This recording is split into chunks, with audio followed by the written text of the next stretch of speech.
Hi everyone, Tom Bishop with Voorwood Company. Today I'm going to be doing a demonstration on Voorwood's A16 Dual-Spindle Cope Shaper. This machine is equipped with two counter-rotating spindles which eliminate end grain blowout.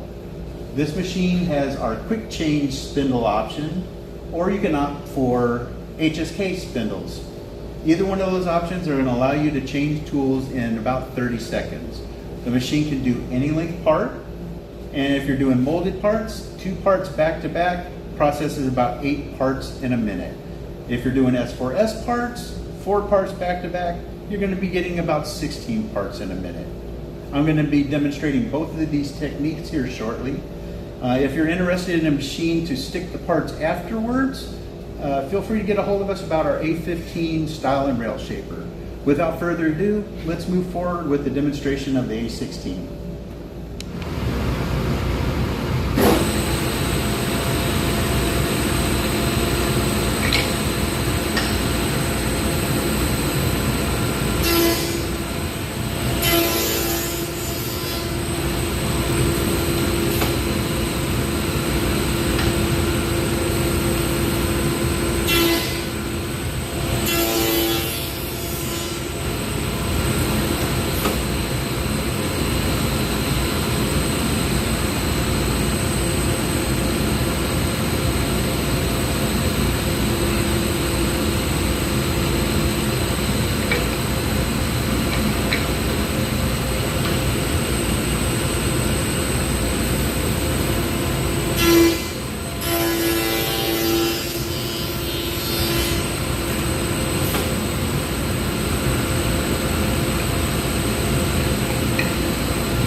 So there we have a video showing running 2 pieces at a time and 4 pieces at a time.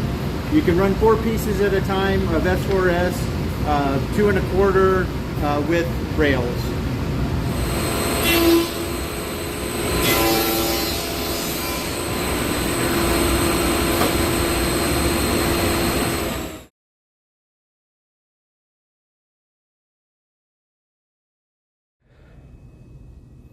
Here we're going to do a demonstration on how quick and easy it is to change tooling on the machine. I'm going to release the hood, release the quick change, tools pull off, grab the next set of tools, making sure that I have the correct rotations going on the right spindles, lock the spindles into position, close the hood, and the machine is now ready to run. Quick and easy.